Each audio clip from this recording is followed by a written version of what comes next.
Chuck Adams grabs his clubs about 9:15. Every Thursday morning, rain or shine, he's headed to the course with some golf on his mind. Me, I pull in slow to the country club gate, coffee in hand, always running late, with a smile and a grin and a ball to a tee. It's game time, boys, just Chuck and me. We take 2 shots off the tee, that's how we roll. One for the scorecard, one for the soul. Mulligans fly like sweet iced tea at Salgahatchee, where we feel free. Laughing, lying, shanking a few. It ain't just golf, it's what we do. Chuck Adams swings with grace and glee every Thursday, just him and me. He's got a sun-stained hat and a heart of gold. Stories from the fairway that never get old. Tells me about a church and a sweet Carissa too.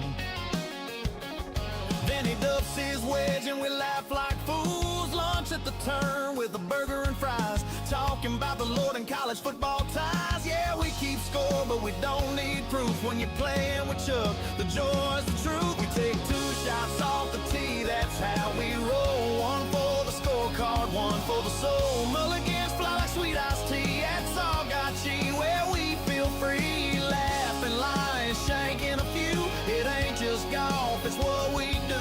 Chuck Adams swings with grace and glee every Thursday, just him and me.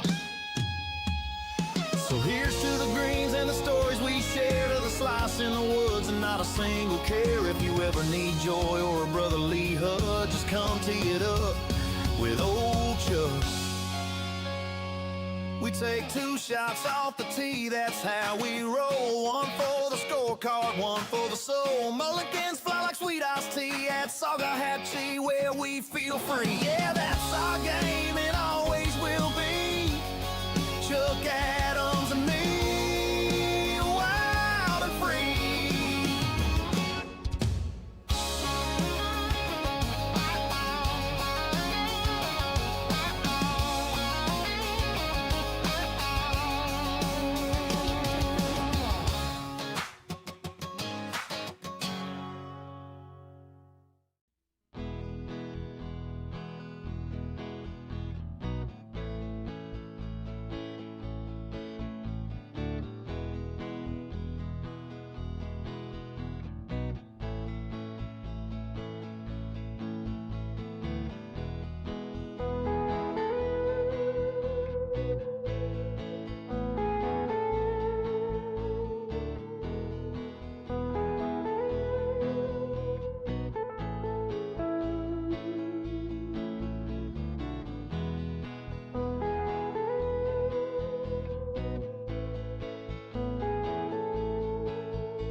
Chuck Adams grabs his clubs about 9:15. Every Thursday morning, rain or shine, he's headed to the course with some golf on his mind. Me, I pull in slow to the country club gate, coffee in hand, always running late, with a smile and a grin and a ball to a tee. It's game time, boys, just Chuck and me. We take 2 shots off the tee, that's how we roll. One for the scorecard, one for the soul. Mulligans fly like sweet iced tea at Salcahatchee, where we feel free.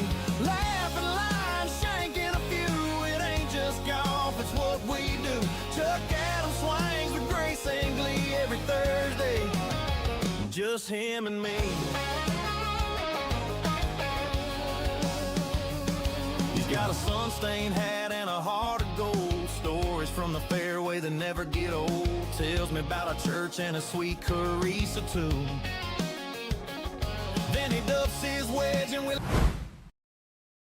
We're approaching the top of the hour as we get ready for President Trump's press conference. You know, this is something that's interesting because the president's schedule from last night, the White House, they send out a schedule each night. Well, this was a brand new addition to the schedule this morning, so we're here tracking that, of course. We'll also be live later in the day for another event. Robert McNeely will be in studio for that one. But here in the morning / almost afternoon, we will be going to the White House for this press conference. The president didn't say on Truth Social specifically what the topic will be, but we know there's many stories going on, so we'll see which ones the president will be talking about. This on the heels of speaking to the press on Air Force One just recently, flying back from Florida to Joint Base Andrews in Maryland.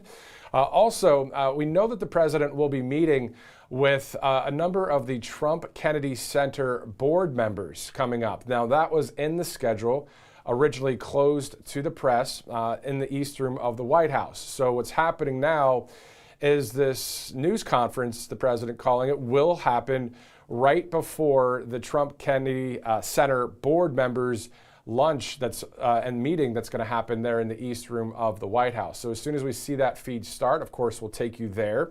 We're also tracking the Save America Act as it will be up for a vote on Capitol Hill this Wednesday.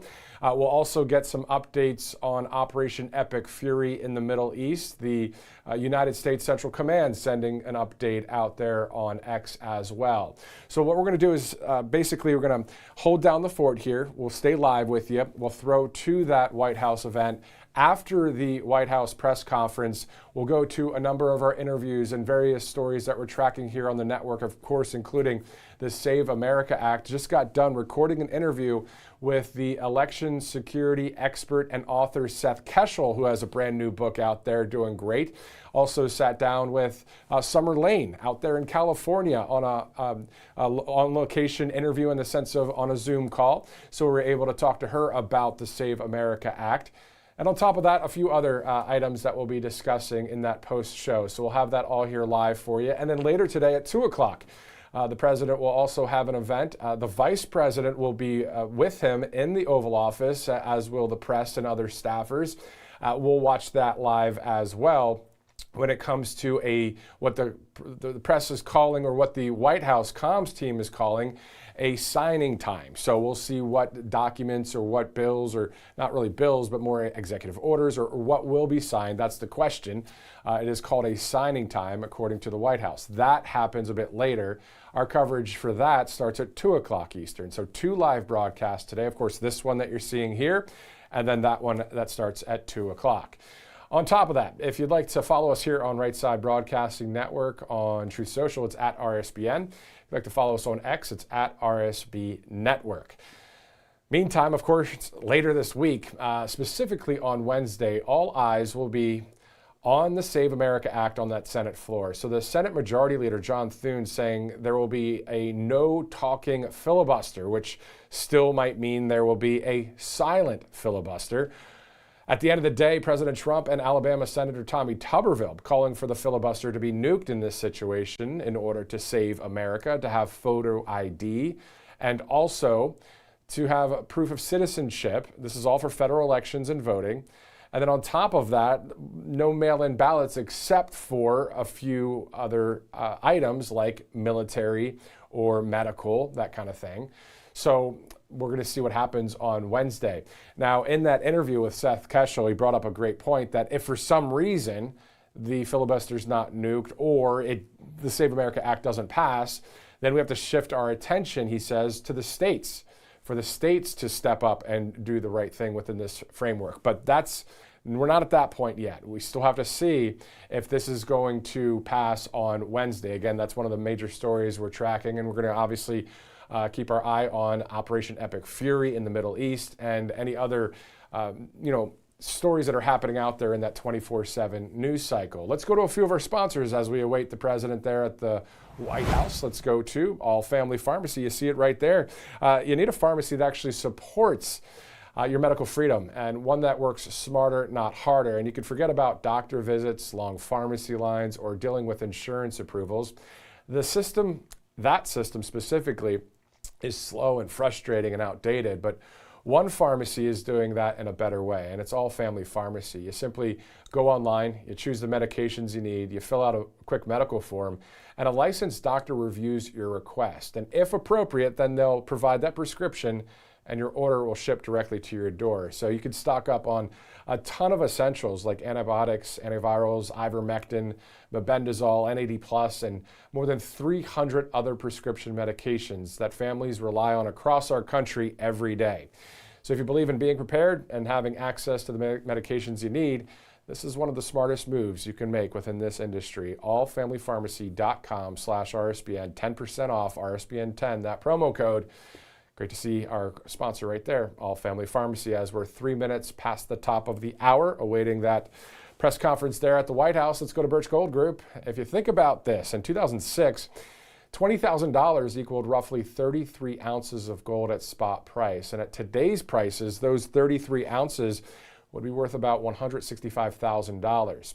So smart Americans are diversifying a portion of their savings into precious metals. And that's why you might want to consider buying from our friends at Birch Gold Group. And we know that for thousands of years, gold has simply been a store of wealth. And today it's a crucial part of any balanced financial strategy. Even better, Birch Gold can help you convert an existing IRA or 401k into a tax-sheltered retirement account in gold. All you have to do to get the ball rolling is texting Trump to that number you see on the screen there, 989898. You'll get that free info kit on gold. There's no obligation, just useful information, and they have an A+ rating with the Better Business Bureau and tens of thousands of happy customers. So you can let Birch Gold help you diversify with gold. Text Trump to 989898. Again, that's Trump to 989898. All right, we are awaiting that press conference. It is 11:04 Central Time, 12:04 on the East Coast, and thanks so much for live streaming in on those specific time zones. Of course, the Mountain Time Zone and the Pacific Time Zone. I hope everybody's enjoying a little bit more sunlight later in the day. There's a lot of serious things going on in the world. Outside of that, of course, we have Operation Epic Fury. We have the Save America Act. We have a number of stories that we're following and tracking and reporting on and monitoring here at Right Side Broadcasting Network. And it's great to be a part of conservative media at the end of the day on the right side of history, really sharing information with you and not holding back. I mean, if you've looked at our broadcasts, we cover all sorts of stories here at the network, and great to do that because that's really what our job is, to be on the side of freedom and truth and the American way and we the people. So let's go with some more information about the Save America Act as for nuking the filibuster. So the nuclear option happened twice in history, in 2013 and in 2017 for nominations, but never in the legislative process for a bill. So we've never seen it happen in our country, the nuking of the filibuster, unless it was in 2013 and 2017 for nominations, not for legislative. So the option is, according to President Trump, according to the gubernatorial candidate in Alabama, Senator Tommy Tuberville, is to nuke the filibuster altogether. Because according to Grok, which you verify the sources once they say things like Grok, but what's expected on Wednesday is the standard silent filibuster. So this is, if you remember, there's a no talking filibuster, that according to the Senate Majority Leader John Thune. So what's expected is possibly the standard silent filibuster. So instead, the bill is likely to encounter the modern silent filibuster, where Democrats can block it by denying the 60 votes required for cloture, which is ending debate, without needing to speak on the floor. So Republicans plan to bring it up for a vote, according to Grok again, primarily to put Democrats on record opposing it, rather than escalating it to a grueling public talking filibuster that could tie up the Senate for days. So that's just one angle. Is that exactly what's going to happen? Again, there's a lot of analysis out there about that. So I'm just sharing with you what we've been seeing. But really, when it comes to saving the country, saving America, as President Trump so rightly called this act, the Save America Act, saving America really shouldn't be up for debate. This is something that should be passed. It's pretty simple stuff. Nuke the filibuster in this situation. You have to have, one of the major things in our country is voting. How about, what's more important than that other than the Constitution? And on top of that, preserving the United States Constitution through having the right people, in the sense of the citizens of our country, voting for our federal elections. We really should have that happen. There should be no rigging of elections. There should be none of that going on, none of the shenanigans, as they say. And we can really take a huge step towards election security, election integrity. We've heard Mike Lindell, we've heard Seth Keshel, we've heard many great people out there. There are many great organizations, Precinct Strategy, Steve Stern, others. A lot of people out there, grassroots, because you got to do something. And I think that's what's great about a lot of what's happening in our country right now is people want to do something. You don't want to sit back and just let it all play out, because there's a mindset with that. If you let it all play out and you think it's just up to God to save the country, we can go down a rabbit hole of discussion there. We have an ability here to vote. We have an ability to fight for our freedoms through prayer, voting, hard work, all the things. Yes, of course, it'd be great if God intervenes in a lot of ways, but think about this. If none of us went to the polls in 2024 and we said, oh, God's going to take care of it, and this is not anti-God, trust me, but if we all said we're not going to vote in 2024, God will take care of it, it wouldn't have worked. We had to do our part. That's all I'm saying. That's all I'm saying. So let's just keep on keeping on here. Let's really speak up about this, the Save America Act. But also, again, if you're just joining us, Seth Keshel, the election expert, just was speaking with him on a interview that will be airing maybe after this press conference or in the near future, was saying if it does fail, the Save America Act, then we have to go and push on the states to do the right thing when it comes to all of this. So we'll see what happens. We're tracking the stories here on Right Side Broadcasting Network. Meantime, I think we have a map that we can show on the split screen possibly, and there it is. All right, so what we have here, of course, are the memorials that are out there, the national memorials, the statues of, obviously, you have President Lincoln and the Lincoln Memorial, you have the Jefferson Memorial, of the Washington Monument, you have the civil rights leader, MLK Jr. It's right next to or across from the Jefferson Memorial, and rightly so. Civil rights leader MLK Jr., President Washington, President Lincoln, President Jefferson. And I posted on Truth Social and X the following. I also think that President John F. Kennedy and the free speech leader, Charlie Kirk, should have standalone in Washington, D.C., a statue or a national memorial, just like we see one for President Lincoln. For JFK, we should have one for him. That's just my opinion. You can agree or disagree. It's all good. We have freedom of speech, right? And then the other thing is, just like MLK Jr., the civil rights leader, what an awesome speech that was right there near that Lincoln Memorial. Well, Charlie Kirk should have a memorial there as well. It's about the truth and that context, not about anything else. So if you'd like to respond, go ahead and follow me on Truth Social at Matthew Alvarez or on X at Matthew US Media. Share in the replies of that post that I put out there. I felt strongly about this. My family and I were just driving the other day, and we saw the MLK Jr. expressway, and I'm like, that's awesome. Civil rights leader, perfect, great. But I thought to myself, man, as time goes on, that we lost the late, great Charlie Kirk, why can't we have a Charlie Kirk memorial in D.C., just like there's an MLK one, just like for the presidents for having one for John F. Kennedy as well? If you look it up, there is no national memorial in the District of Columbia for John F. Kennedy. There should be. And there should be one for Charlie Kirk. Do you agree? If you don't, it's all good. We're just talking here. All right, 12/11, Monday, March 16th. Again, let's go to a couple of our sponsors as we await the President of the United States. And we also interviewed Summer Lane, the great conservative journalist, earlier out of California. We'll get to that after the press conference. But let's go to Rumble Wallet there, as you see.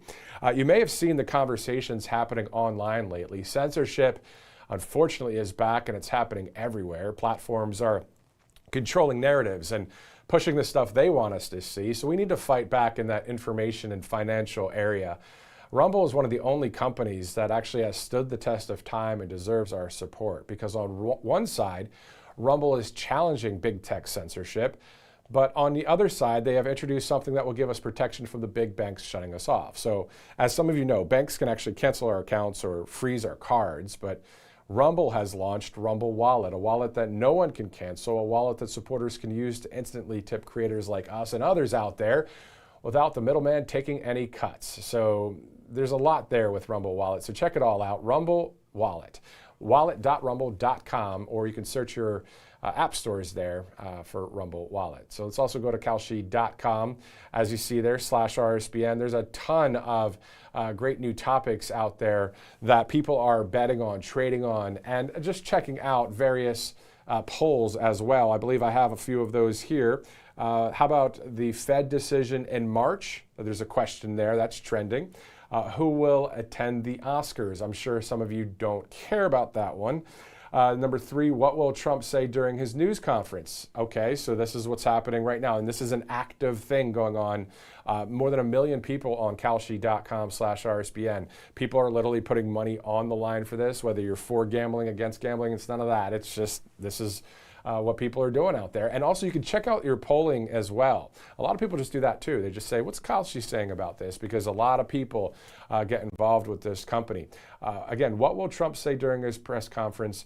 Epic fury is one of the things. 63% of people say that's what's going to happen. How about for the 2026 primaries? How many House Republicans will lose their primary this year? How many Senate Republicans will lose their primary this year? Same thing with the Democrats with their primary. So, we'll see what happens. We're just tracking it, as you can too. kalshi.com/RSBN. Great sponsor here at Right Side Broadcasting Network. Let's go to Washington, D.C. right now. Ladies and gentlemen, the President of the United States, Donald J. Trump.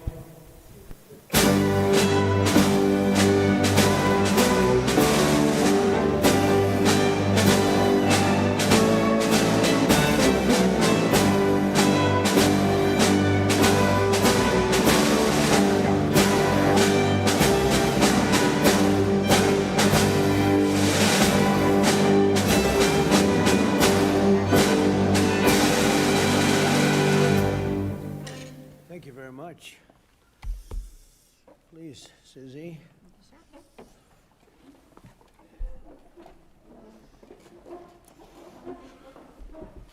No place like the White House. Do we agree? Agreed. Right, Mr. Kraft? No place like the White House. Thank you very much for being here. Appreciate it. And we'll maybe discuss a couple of general topics. This is a board meeting for the Trump Kennedy Center, but we'll go into a couple of other things that we have the media present. It's always present, unfortunately, constantly. And I'll say a few words about what's happening in the Middle East. And if you have a couple of questions, we'll do that, and then we'll get on with our board meeting.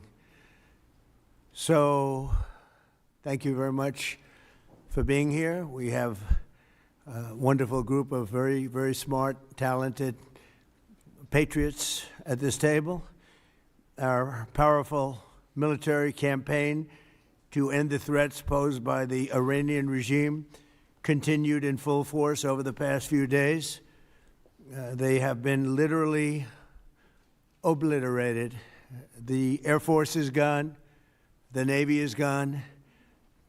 Many, many ships have been sunk. They're warfighting ships, but I guess they didn't know how to use them. And anti-aircraft is decimated, their radar is gone, and their leaders are gone. Other than that, they're doing quite well.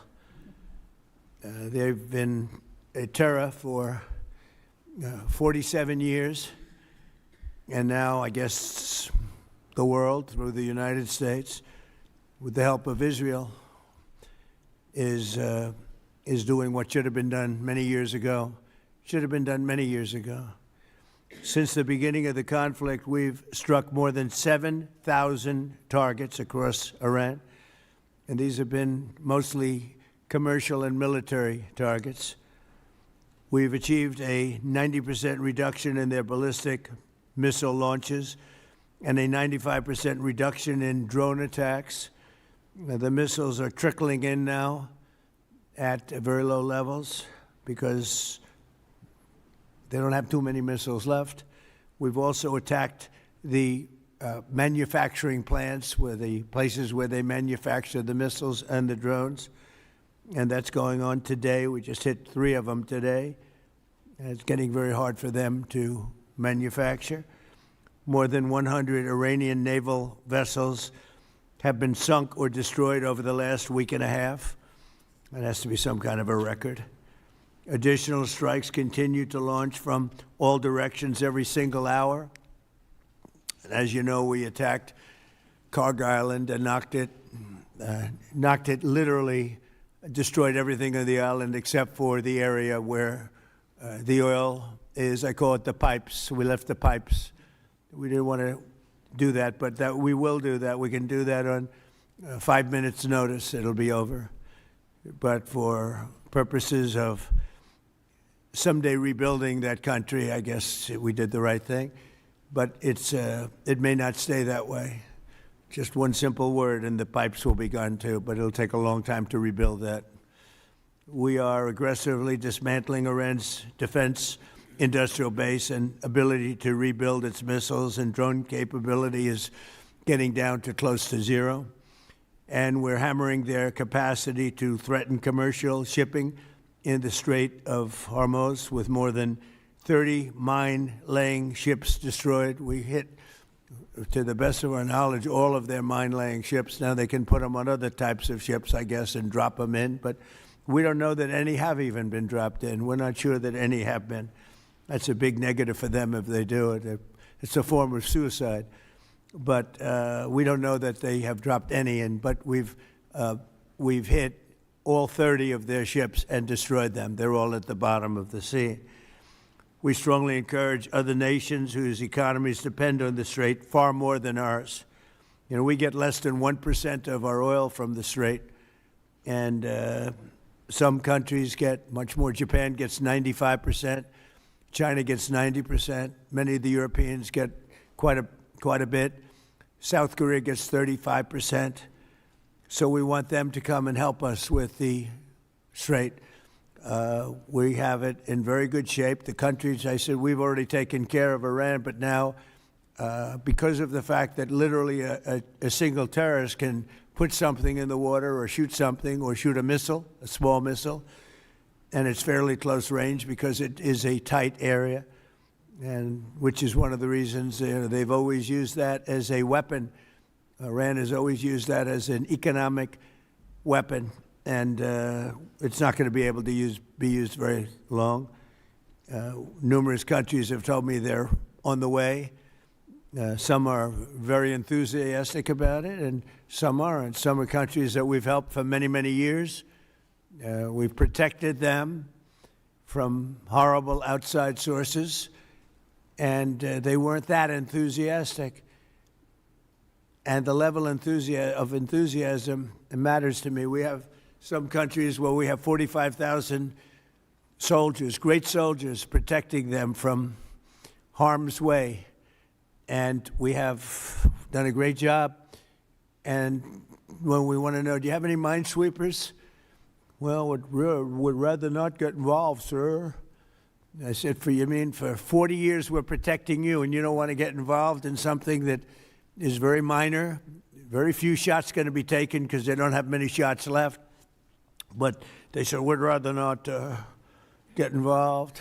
I just want the fake news media and everybody else to remember that was said, because I've been a big critic of all of the protecting of countries, because I know that we'll protect them, and if we ever needed help, they won't be there for us. I've just known that for a long period of time, just like I knew about the Strait, that it would be a weapon, which I predicted a long time ago, predicted all of this stuff. You guys were very generous in that. I predicted all of it. I predicted Osama bin Laden would knock out the World Trade Center. I made that prediction a year before he did it. I said, you better get him. He's a bad guy. I watched him be interviewed one time, and I said, that's a bad guy. You better get him.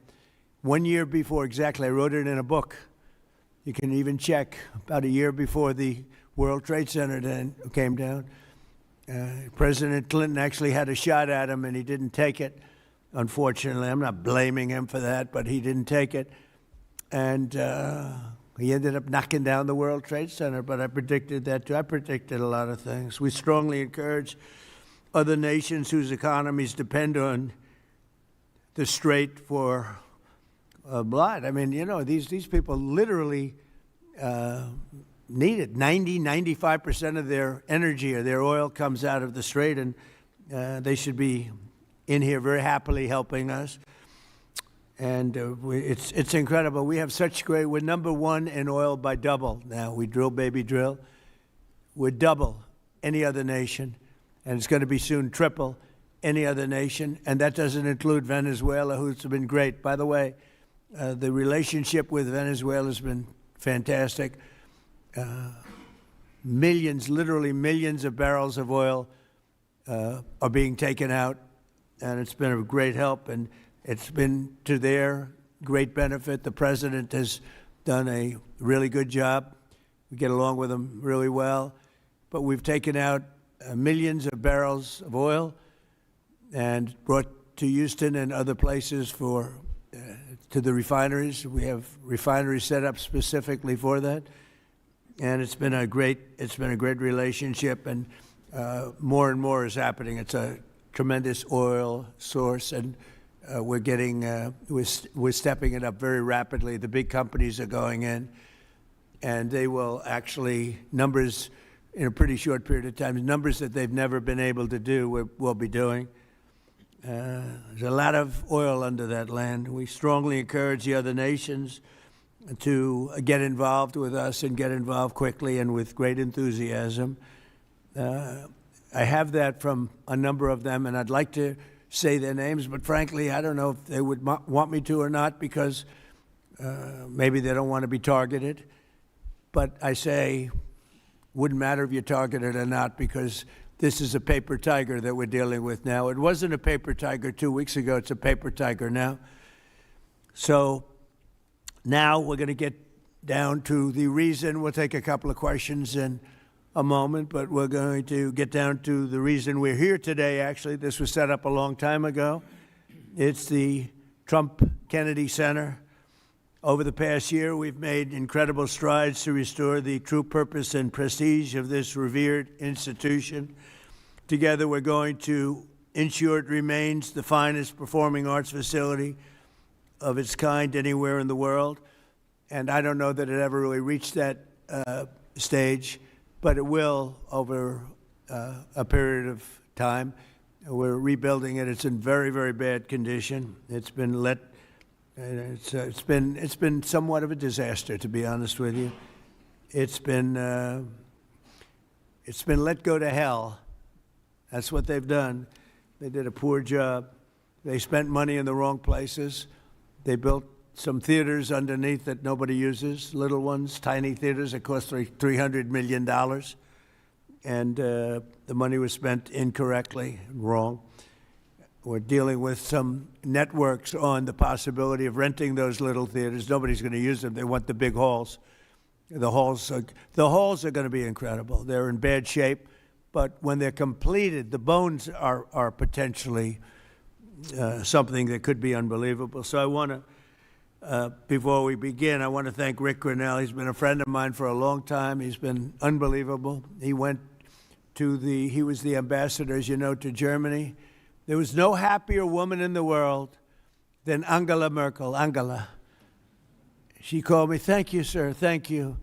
Although she liked Rick a lot, there was nobody happier that he was no longer going to be the ambassador to Germany. He was difficult for them. He was not your typical ambassador. He was the opposite. He would do what was best for the United States, not for Germany. And I want to tell you, he did a great job. So good that I put him in charge of a thing called intelligence. And something he didn't really want to do, but he did it, and he did it incredibly well. There were a lot of leakers. He found out the leakers. And when he didn't find out who the leaker was in a certain area, he fired everybody. And he went into one room where there was leaks coming out. These are long-term problems that these various places have had. And he said, "Who's the one that leaked this?" And they wouldn't admit it, so he fired the whole room.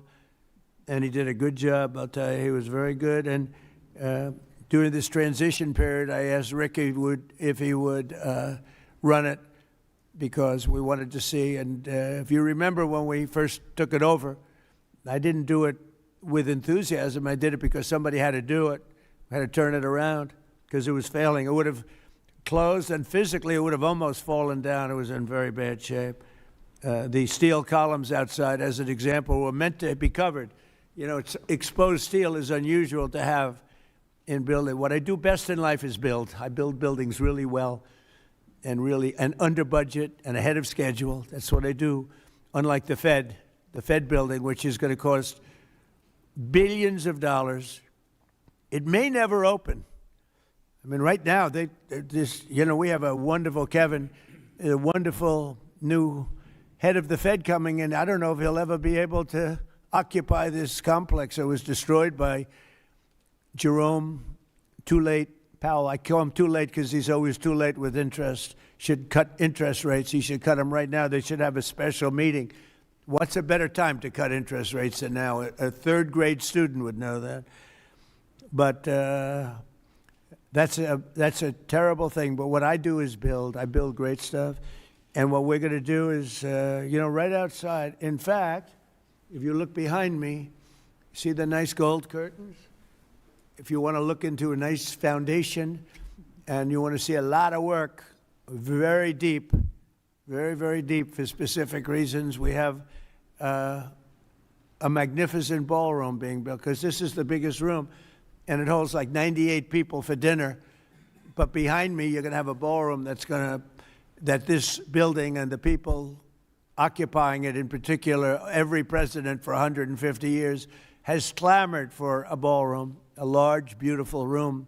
This is a cocktail room, and this whole floor will end up being a cocktail room for the cocktail area, or pre-area for the ballroom before dinners. So we'll have heads of state. We can't even do a heads of state dinner. Usually what they do is they would do them on the lawn with a tent. But when it rains, the lawn is very low. And you know the land in Washington. It was built on swampy, wet land. And when it rains and you have the king of Saudi Arabia, we have, as an example, the king of the UK, I would say king of England, who's a great guy. He's coming in very soon. And when it rains, you know what happened? The rain would go over their feet. It would be about 4 or 5 inches over their shoes. This was not good. And it rained a lot. So we're building, finally, because I do that. And by the way, no taxpayer money. I want to put that, zero. It's on time, on budget. It'll be under budget.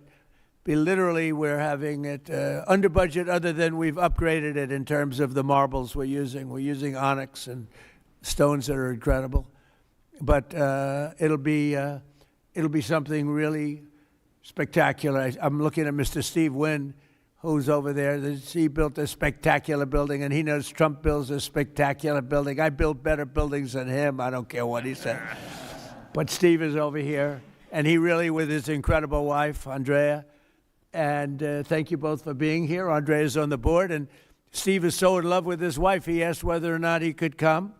And I can say the same thing for the great Bob Kraft. He's got a wife that's so wonderful. He said, "Do you think I could come?" She didn't have to accept that, you know. She could have said no. But Bob said, "I would like to come." So, Bob, we will not let you vote. Although his vote would be a good vote. He will vote for the proper thing. But it's good to have you both here. These are two great couples that know a lot about the things I'm talking about, like fixing, whether it's building a stadium or building a building. They know how to do it. So thank you, Steve, very much. But we've made incredible strides over the past year. If you remember, I said I want to run it for a year just to see, because the place is falling down. It's horrible. Air conditioning, heating is going to be ripped out in its entirety, and it needs new. It's old.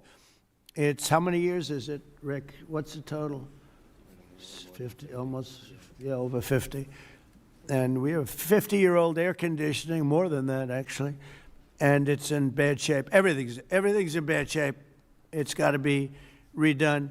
So I said, let's run it for a year just to see how it works. It's better than, you can't just go into something and try and figure it out. And we figured it out over the year. And you have to close it, putting new marbles in, beautiful, beautiful marbles. When you do marbles, you can't have people walking over the marble every night as it's drying and setting and going to a play.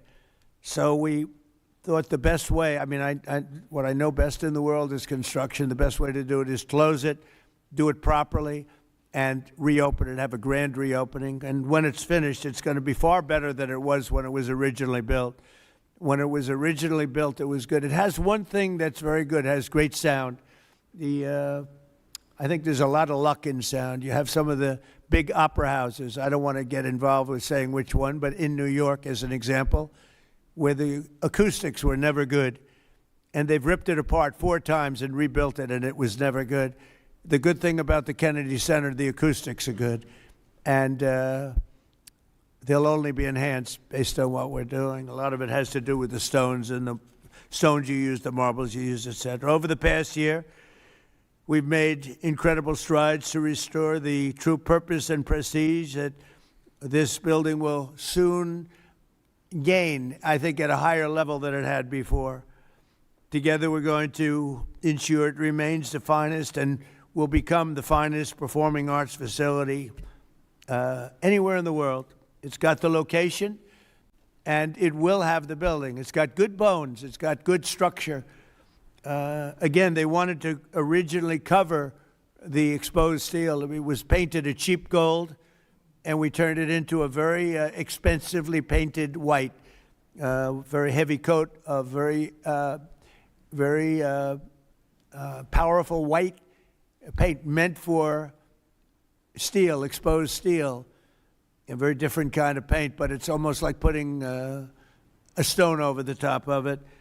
And the color is white, shiny white, and it looks, a lot of people have commented, it looks so much better. Before they had the steel painted gold, and the gold was very cheap. There's actually never been a paint that's made that will look like gold. Steve will tell you that. You either gold leaf it or use real gold bullion, or you use a different color, Steve. Nobody's ever been able to make a gold paint that looks real. Little minor thing for the media. I'm sure you're thrilled with hearing that. But there's never been a paint. I said someday I'm going to discover a paint where you don't have to actually use gold leaf. Gold leaf is a very, very big and expensive process, but it's a beautiful thing, but not when you use paint. So we got rid of the gold columns, which looked always terrible. They looked cheap and they looked fake. Very much like the media, actually. And we took the columns and we painted them white. Before we painted them matte, very importantly, we structuralized them. We replaced a bad steel that was very badly rusting. I mean, these are columns that are holding up a building, and we had to replace areas of columns that were actually rusted out because it was in very bad shape. It's not even describable how bad this building was, both inside and out. I want to thank Rick Grinnell, but you really did a great job, Rick, on this, and we appreciate it. I'm looking for your next venture, because he really was, there was a story he got fired. He didn't get fired. He was here for a short period of time, for a year, figuring it out with Matt and everybody else, and Matt now is going to take over, and he's a pro at construction, great at construction, and I think Matt would like to run the facility too. He's fallen in love with it, and I think he'd do a good job, but if I don't think he will do a good job, I'll say, Matt, you're fired, I'm getting somebody else. So you're under no pressure, Matt, okay? It's like Bob Kraft. If a football player doesn't perform well, typically you will fire him immediately, Bob. Do you ever let them stay around for 4 or 5 years if they're bad? Not too many times, right? So, anyway, I learned from you. So I want to thank also Attorney General Pam Bondi, who's been fantastic. I don't know, is Pam here someplace? Oh, hello, Pam. Good. She's been great. And the Speaker of the House, he's got the easiest job of anybody in government. He's got a majority of 2. I don't like to say 1 because it varies, but between 1, 2, and 3. And I think you're the only man that's ever lived that's able to be very happy about it. In fact, when we get up to 3, every once in a while we get up to 3. Actually, for a period of time, we had it up to 4, and then we had a death. And death is very bad when you're the Speaker and you have a majority of 2 or 3. But we had a death, and then we had another death, and we had some things, and but we're looking very strong. We had one man who was very ill. It looked like he wasn't going to make it. I don't know. I won't mention his name. Should I? Do other people know his name? Do you want to mention it? He'll be proud. Go ahead. Tell him the story. Okay. Well, thank you, Mr. President. Congressman Neil Dunn of Florida had some real health challenges, and it was very serious, and had a pretty grim diagnosis. And I mentioned it to the president, and I said, Congressman Dunn is a real champion and a patriot because he's still coming to work. And if others got this diagnosis, they would be apt to go home and retire. And what was the diagnosis? It was, I think it was a terminal diagnosis. He would be dead by June. Okay, that wasn't public, but yeah, okay, that's. It was grim. That's what I was going to say. I don't think with a heart problem, by the way. This was a heart problem. Right. So, the long story short, the president called him to encourage him and thank him, and they had a conversation. And the president mentioned in the course of the conversation, you know how to get my doctors involved, and they did. And within a number of hours, they took him to Walter Reed Emergency Surgery. The man has a new lease on life. He acts like he's 30 years younger, and he walked into the conference meeting, and we thought we'd seen a ghost. And I spoke with him over the weekend, and he's encouraged and thankful, and he thanks the president for his leadership and intervention. And thank you. He actually called Mike. Mike called me and he said, "Sir, we're up by 3, but we're going to lose 1 by June." I said, "Who?" "Neil Dunn. He's a great congressman. Incredible." He called to say that he was terminal, really bad heart. There's nothing they can do. I said, "That's bad. Number 1, it was bad because I liked him. Number 2, it was bad because I needed his vote." But he really said, "Mike, I'm going to last this out for the president and you, and however long I live," I mean, it looks like June is the time, but however long I live, I'm going to be voting for you. I mean, how many people are going to say that? Most of them are going to say, "Mike, I'm retiring immediately. That's the end." He's an extraordinary man. But he didn't do that. It was really impressive. And then I realized I have doctors in the White House. The White House doctors are incredible. And they've helped me with other people. They're helping me with people right now. People that are very sick are like, they're miracle workers. And I said, I have to call them. And I called the 2 doctors. They're both great. And they immediately went over to see the congressman. And he was on the operating table like 2 hours later. Yeah. And it was a long operation. They gave him more stents and more everything that you could have. I think he's got everything that you could possibly have. And they called up. They said, "Sir, I think he'll be fine." I said, "You got to be kidding." He said, "I think he'll be fine." And Mike was telling me the story that the other day he came into a meeting for the first time in a long while. Go ahead. Well, it was incredible. I mean, he has a new lease on life. He has more energy than a man half his age, and very encouraged and encouraged all of us. So again, a testament to great leadership. And my hat's off to Neil Dunn and his beautiful wife and family. He's an extraordinary individual. And just, because I don't want to have a terrible story about this, I did it for him first and for the vote second. But it was a close second, actually. But I did it for the vote second. All right? I want to also introduce Susie Wiles, who's fantastic. She's our chief of staff. And she's an amazing person, an amazing fighter. And she announced a minor difficulty, which will be in good shape. Good shape for, he'll be around for a long time. She had a diagnosis, you probably saw it.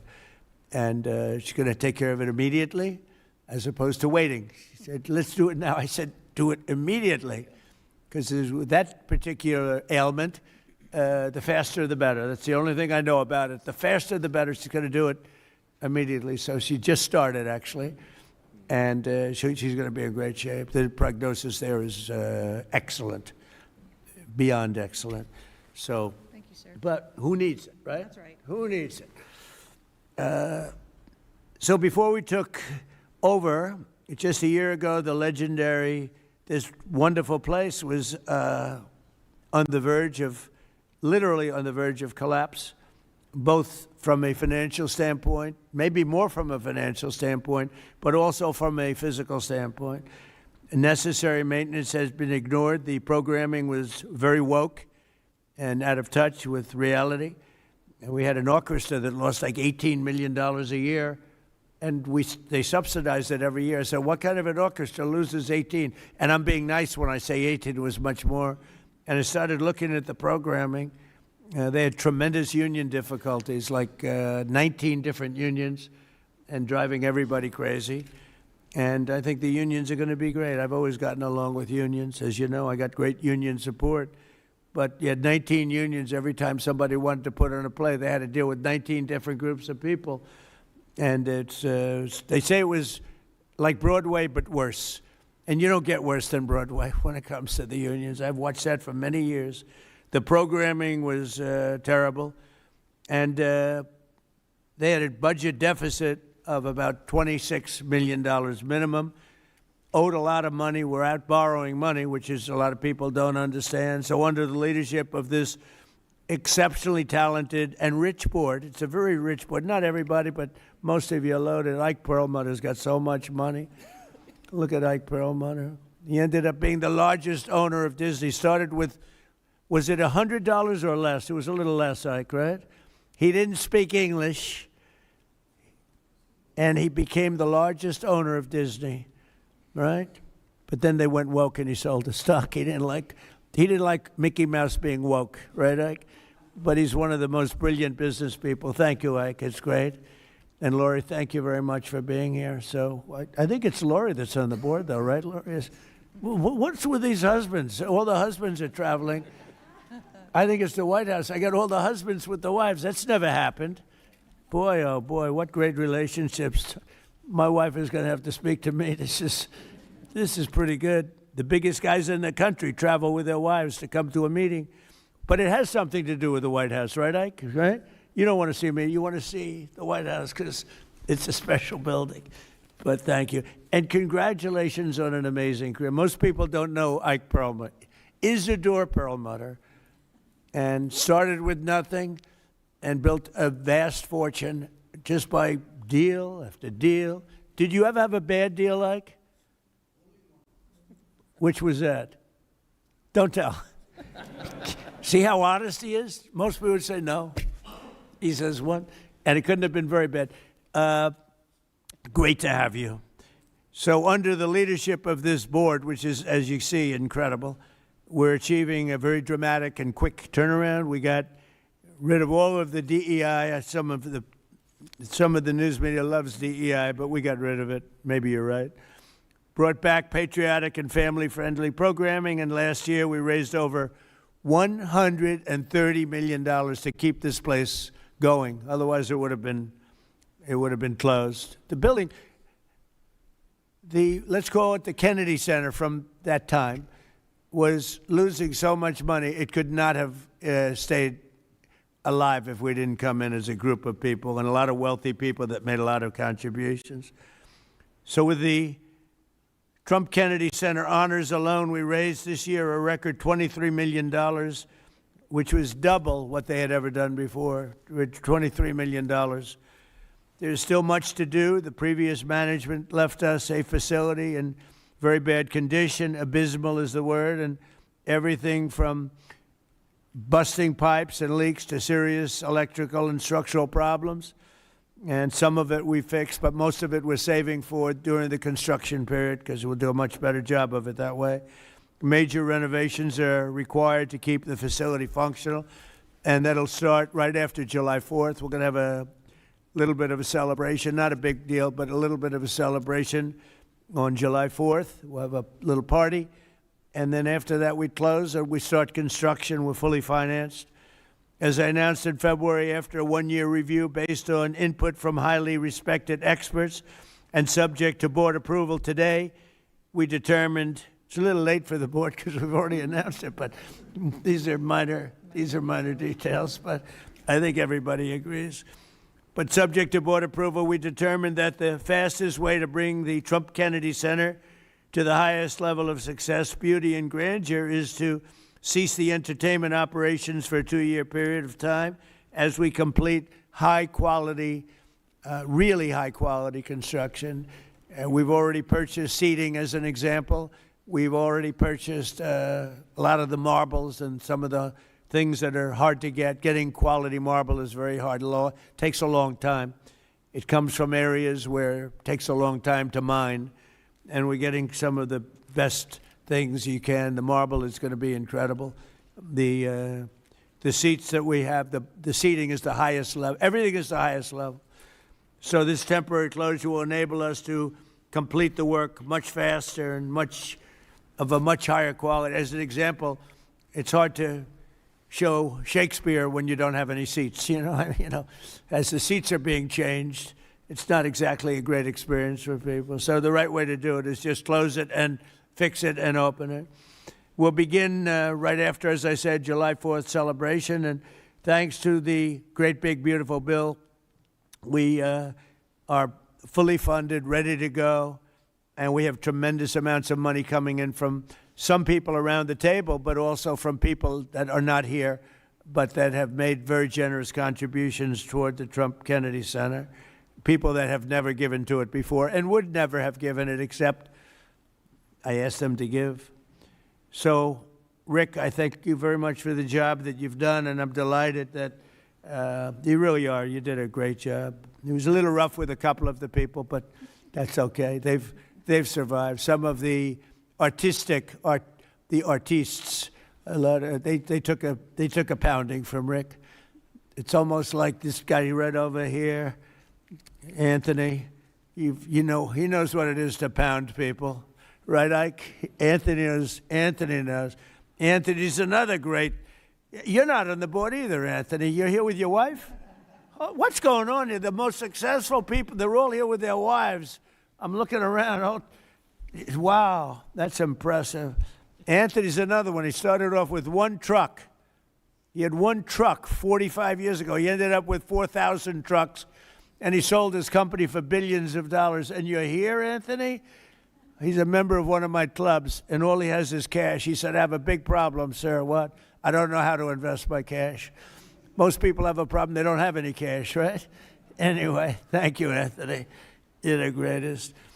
So all of these people have done so much, and they've done so much to help. And, Matt, I'm here to a certain extent to wish you good luck with everything and to introduce you to the board. Many of the board know because Matt's been running a lot of the initial construction and planning, and going to be assuming the role of Chief Operating Officer and Executive Director, where he'll lead a construction crew for a big crew, by the way, because it needs a lot of work, for the next 2 years in preparation for the grand reopening. And I think it's going to be something that's going to be very, very special. We're doing a lot of special things. We have a lot of things happening. we have at the front of the White House on June 14th, you probably read, UFC is going to be here. Dana White, the great Dana White, he's building literally a stadium, a 5,000-seat arena right outside the front door of the White House.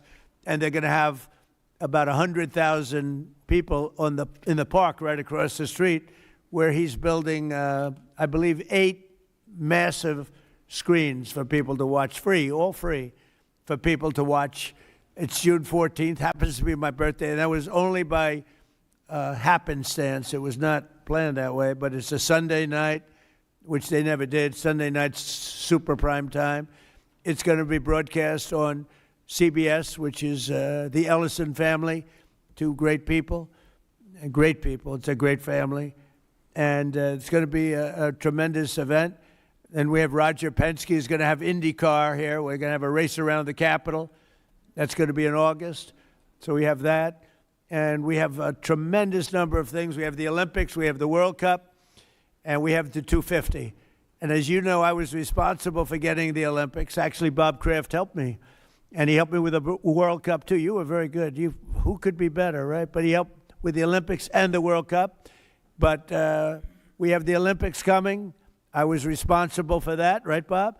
We have the World Cup coming right now, and I was responsible for that. Then we had a rigged election, and because of that, I was always very upset. When I got the Olympics, I said I won't be president because it was last term if I went by the normal progression. And then I said, well, let's see what happens. And then they rigged the election, and I said, let's do it again. And we won in a landslide. And I came back, and I ended up with the Olympics and the World Cup. Somebody said, did you do that on purpose? So I claimed the Olympics, and I claimed the World Cup because I did get both. And then I tried to claim 250-year celebration. I said, I got that. They said, no, you didn't. That one you didn't get. They're giving me no credit for that one, Mr. Speaker. I couldn't. So I gave up on that one quickly. That wasn't working. It wasn't working. But I just want to thank everybody. This board has been incredible, and it's really nice. What we're going to do is we could take a few questions from the press, and then after that we'll have our meeting. And we have a little lunch for the board, so we'll have a little bit of a lunch. And it's an honor to have you all here. It's so many of you, Jimmy, so many of you are friends. It's a great honor to have you here. And we're going to do a great job with the Trump Kennedy Center. Okay, yes, please, CNN. Hey. Thank you, Mr. President. I'm not CNN, I'm Daily Wire, but thank you for the question. Numerous countries have told me they are on their way. Can you give us a hint what they are, what that entails, how soon they might be there? You mean who are the countries? Yes, sir. I'd rather not say yet, but we'll be announcing Marco Rubio and the various people that are doing that will be announcing. And I have to tell you, we have some that are really enthusiastic. They're coming already. They've already started to get there. You know, it takes a little while to get there. It's like, in some cases, you have to travel an ocean. So it doesn't go that fast. But it'll go fast, and we have some that are fairly local that are doing it, but we'll give you a list. Some are very enthusiastic, and some are less than enthusiastic, and I assume some will not do it. I think we have 1 or 2 that will not do it that we've been protecting for about 40 years at, tens of billions of dollars, Mr. Speaker. So I'll be reporting that to you in the House and the Senate. And I'll say, why are we protecting countries that don't protect us? And I've always felt that was a weakness of NATO. We were going to protect them, but I always said, when in need, they won't protect us. Now, this isn't need. Need would be one of the big boys. But I will say that we built the greatest military in the world, and we protect people. And if we need their mine boats, or if we need anything, any piece of apparatus that they may have because of a situation that they have, they should be jumping to help us, because we've helped them for years stay out of wars. Yeah, please. Thank you very much, Mr. President. Can you tell us if you have spoken with French President Macron about the coalition to reopen the Strait of Hormuz? Have you been speaking with the French President? What does that mean? Have you been speaking with the French President Macron about the coalition to reopen the Strait of Hormuz? Yeah, I have spoken to him. He's been, on a scale of 0 to 10, I'd say he's been an 8. Not perfect, but it's France. Are you We don't expect perfect. Are you confident that France will help with the reopening of Strait of Hormuz? Yeah, I mean, sure. I think he's gonna help. I mean, I'll let you know. I spoke to him yesterday. I don't do a hard sell on them because my attitude is we don't need anybody. We're the strongest nation in the world. We have the strongest military by far in the world. We don't need them. But it's interesting. I'm almost doing it in some cases, not because we need them, but because I want to find out how they react. Because I've been saying for years that if we ever did need them, they won't be there. Not all of them, but they won't be there. I was very surprised with the United Kingdom, because the United Kingdom, 2 weeks ago, I said, why don't you send some ships over? And he really didn't want to do it. I said, you don't want to do it. We've been with you. You're our oldest ally. And we spend a lot of money on, NATO and all of these things to protect you. I mean, we're protecting them. We're working with them on Ukraine. Ukraine's thousands of miles away, separated by a vast ocean. We don't have to do that, but we did it. Well, Biden did it. I mean, I have to be honest with you. Biden got taken to the cleaners. But we worked with them in Ukraine. We don't need to work with them in Ukraine. And then they tell us that we have a mine ship around, and they don't want to do it. I think it's terrible. No, I was very surprised. I told him, we requested 2 aircraft carriers, which they had, and he didn't really want to do it. And then right after the war essentially ended, meaning they were obliterated, he said, I would like to send the aircraft carriers. I said, I don't need them after the war has ended and won. I need it before the war. So I was very upset not upset, I was not happy with the UK. I think they'll be involved, yeah, maybe. But they should be involved enthusiastically. We've been protecting these countries for years with NATO, because NATO is us.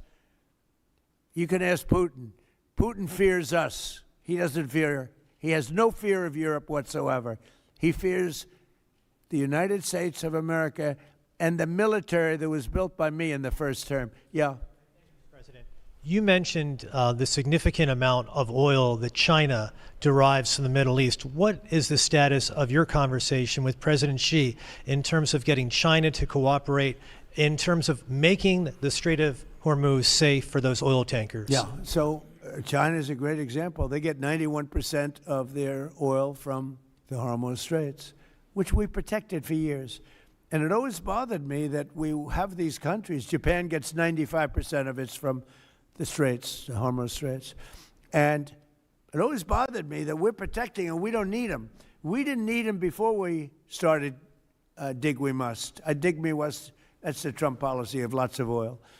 And we didn't use them very much. It used to be at 10%. Now it's at almost zero. We don't need, we don't need oil. We have all the oil we need for ourselves. It's one of the great assets that we have. We have more than double what anybody else in terms of oil production. We're at more than double any other country. So we don't need it, but we did it. It's almost, you could say we did it out of habit, which is not a good thing to do. But we did it because we have some good allies there. We have some great Middle Eastern countries there, Israel there. So we did it for a lot of reasons. But it always amazed me that we did it. We never asked for reimbursement. And it was really there to serve other countries, not us. And by the way, we have the Sugar King. Same story. Look at that. Alfie van Hoel. Alfie, thank you both very much. Huh? That's Pepe, yeah. Pepe. Hi, Pepe. How are you? How are you? Is Alfie in the backstage? Huh? Is he sitting back there waiting for you? No? You doing all right? Pepe is a great friend of all of ours, I think, in the room. Tremendous. And we appreciate you being here. Great to have you. Thank you. Mr. President, honored. That's great. Both of you. Thank you very much. So go ahead, please. Mr. President, you've said that Iran does want to make a deal. Now, into the 3rd week of this bombing campaign, what would that deal look like? What are the asks that you're making of the government? They want to make a deal. They're talking to our people. I don't know if they say that to you. Maybe they do, maybe they don't. Don't forget, They are a country that for years, I didn't know this until recently, they're a country based on disinformation. And now they're using disinformation plus AI. And that's a terrible situation. That's a terrible situation. They showed all sorts of things happening in the last 2 weeks that never happened. Between their kamikaze boats that don't exist, between blowing up the aircraft carrier, one of the great ships in the world, the Abraham Lincoln, on fire. They showed it on fire. I called the general. I said, General, what's with the Abraham Lincoln? It looks like it's burning down. No, it's not burning down. Not a bullet was ever fired at it, sir. They know better. I said, this is my first glimpse of AI and what they've done with it. They showed buildings in Tel Aviv burning to the ground, high-rises burning. They showed buildings in Qatar. They showed buildings in Saudi Arabia burning, and they weren't burning. They weren't hit. It was all AI-based. Terrible. It's terrible. And that's their only, I think that's the only thing they do well. They're negotiating, and we always talk. When, somebody said, well, would you talk? Why would you even talk to them? I talk to everybody because sometimes good things come out of it. But I don't know if they're ready yet. They're taking a pounding. I don't know if they're ready yet. And we don't even know their leaders. Look, all of their leaders are dead, as far as we know, but they're all dead. We don't know who we're dealing with. We knocked out the first group. Then the second group met, 88 met to pick the leader because the first group was all dead. And the second group got knocked out. They're all dead. Then a third group met. I would think they're a little nervous about meeting. I don't know if they're nervous. Maybe they're not. Maybe they're crazy. If they're not nervous, then they're crazy. But we met with the next group, but we don't know who their leader is. We have people wanting to negotiate. We have no idea who they are. Yeah, please, Peter. Thanks, President Trump. What are your advisors telling you about the Ayatollah's son, the new supreme leader? What are they telling you about him? Well, it's not only them, it's you people. I mean, a lot of people are saying that he's badly disfigured. They're saying that he lost his leg, the one leg, and he's been hurt very badly. Other people are saying he's dead. Nobody's saying he's 100% healthy. And he hasn't spoken because the Ayatollah would sit and he'd spew hate from a form of a throne. Not as nice as a throne. I like the English throne much better. But it was a fancy chair. But he'd spew hate from his chair. But you'd see him a lot, right? This one we haven't seen at all. So that could be for a lot of different reasons. We don't know, Peter, if he's dead or not. And now that you've announced, I will say this: nobody's seen him, which is unusual. something else. Now that you've announced that the U.S. has destroyed all of Iran's mine-laying ships, why can't the U.S. just immediately reopen the Strait of Hormuz? Well, we could, but it takes two to tango. We have to get people to take their billion-dollar ship and drive it up.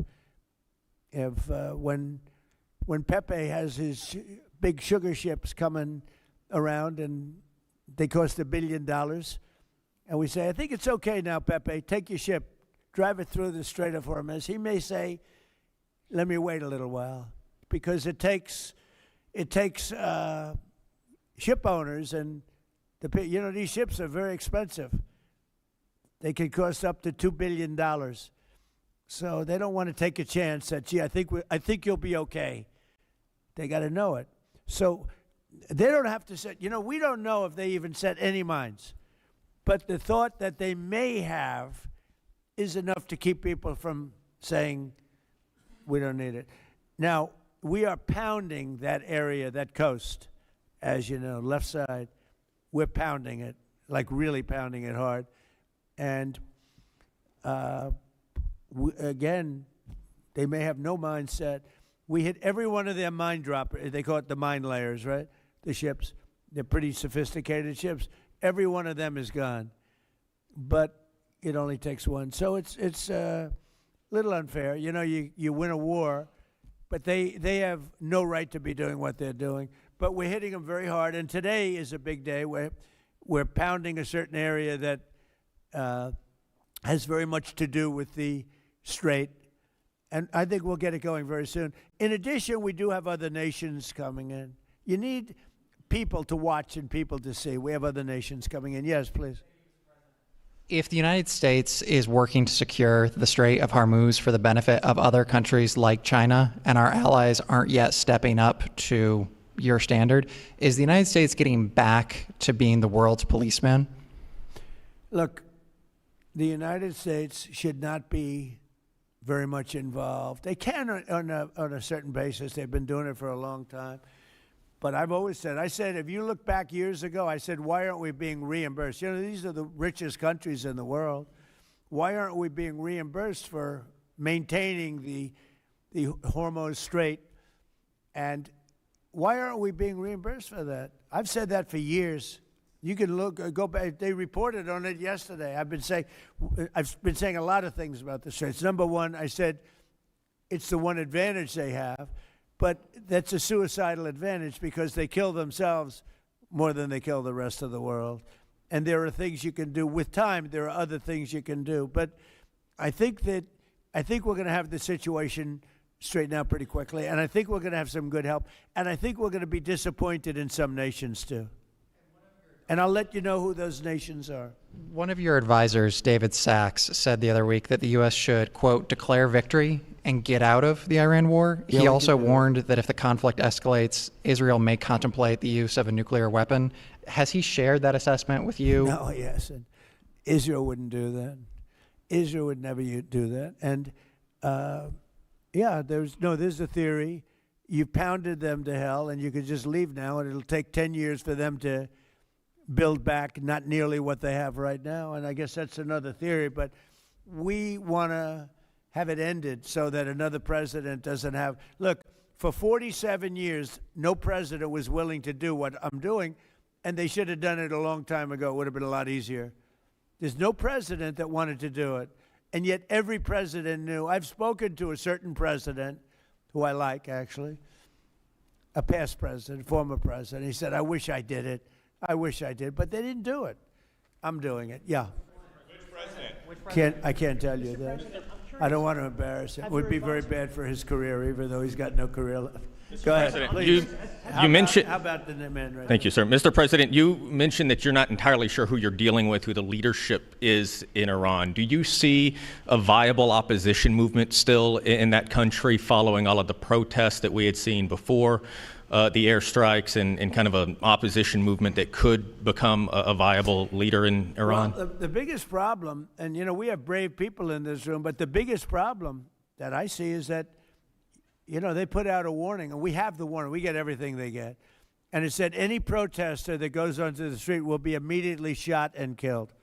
This is a little tougher than the American way. This is not quite as tough as, nobody can believe it. So I can't imagine, they don't have guns. And the other ones have guns. Highly sophisticated machine guns and AK-47s and other kinds of guns. And they did that with the women. So the women had 250,000, even 500 people protesting a year ago. And they shot women right through the middle of the forehead with snipers. And they didn't have to do many. About 10 went down bleeding profusely. And 250 to 500,000 women went running in the other direction. Because they can be brave, but they're not stupid. And they have no gun, and you have snipers in buildings specifically for this reason. So a woman goes down falling, bleeding from the head, and it doesn't take long for that to spread. And when that spreads, that crowd dispenses. And nobody else has been able to do that to the extent that these people are violent. They killed a minimum 2 weeks ago, 32,000 people. So, and they put out actually a notice 2 days ago, if you protest, you will be shot and killed. So I don't know. I would say Mike Johnson's the only person I know who has the courage to go out in that kind of an atmosphere. I don't think so. I don't think so. Yeah. Have your advisors told you anything in terms of how long we can expect gas prices as high as they are right now? I don't need advisors to tell me that. I know what it is. You know, the Prime Minister of UK, United Kingdom, yesterday told me, I'm meeting with my team to make a determination. I said, you don't need to meet it with the team. You're the Prime Minister. You can make your own. Why do you have to meet with your team to find out whether or not you're going to send some minesweepers to us or to send some boats? I said, you don't have to meet with your team. It's the same thing here. I can tell you that when this is over, oil prices are going to go down very, very rapidly.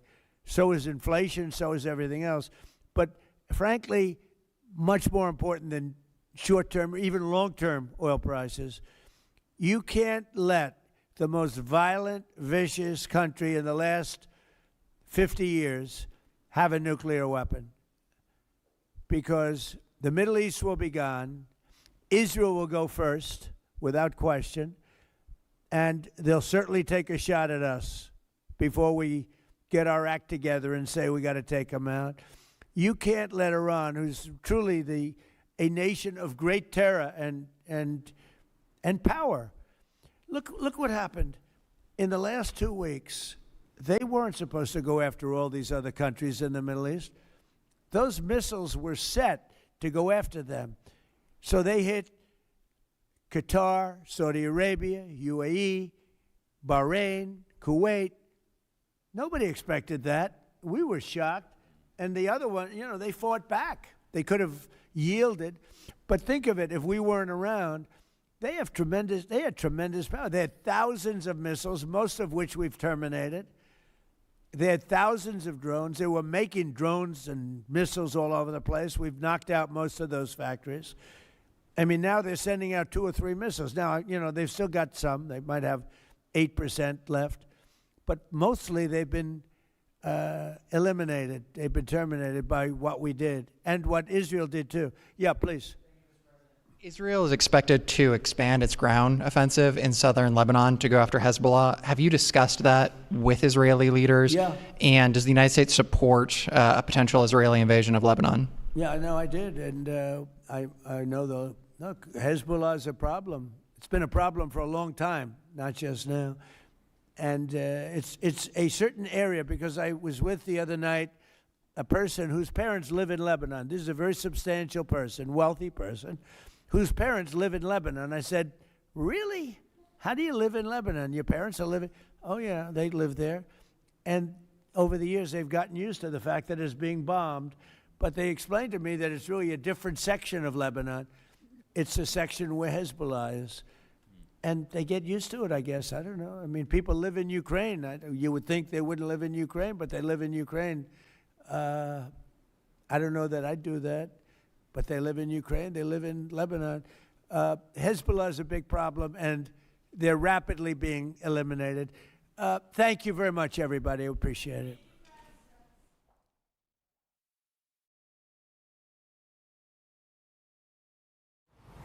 All right, as you just saw, President Trump delivering remarks before holding that press conference there in the East Room of the White House. This, as the president will now meet with the Trump Kennedy Center board members. And before we get to our interviews with 2 great patriots, Seth Keshel and Summer Lane, this live stream broadcast brought to you by a number of sponsors, including Angel Paste out of Spring, Texas. So use that RSBN 10 promo code. Actually, just the RSBN code will get you 10% off for angelpaste.com, a great sponsor here at Right Side Broadcasting Network with a number of great products. Check it out if you'd like, angelpaste.com. Also, Cove Pure.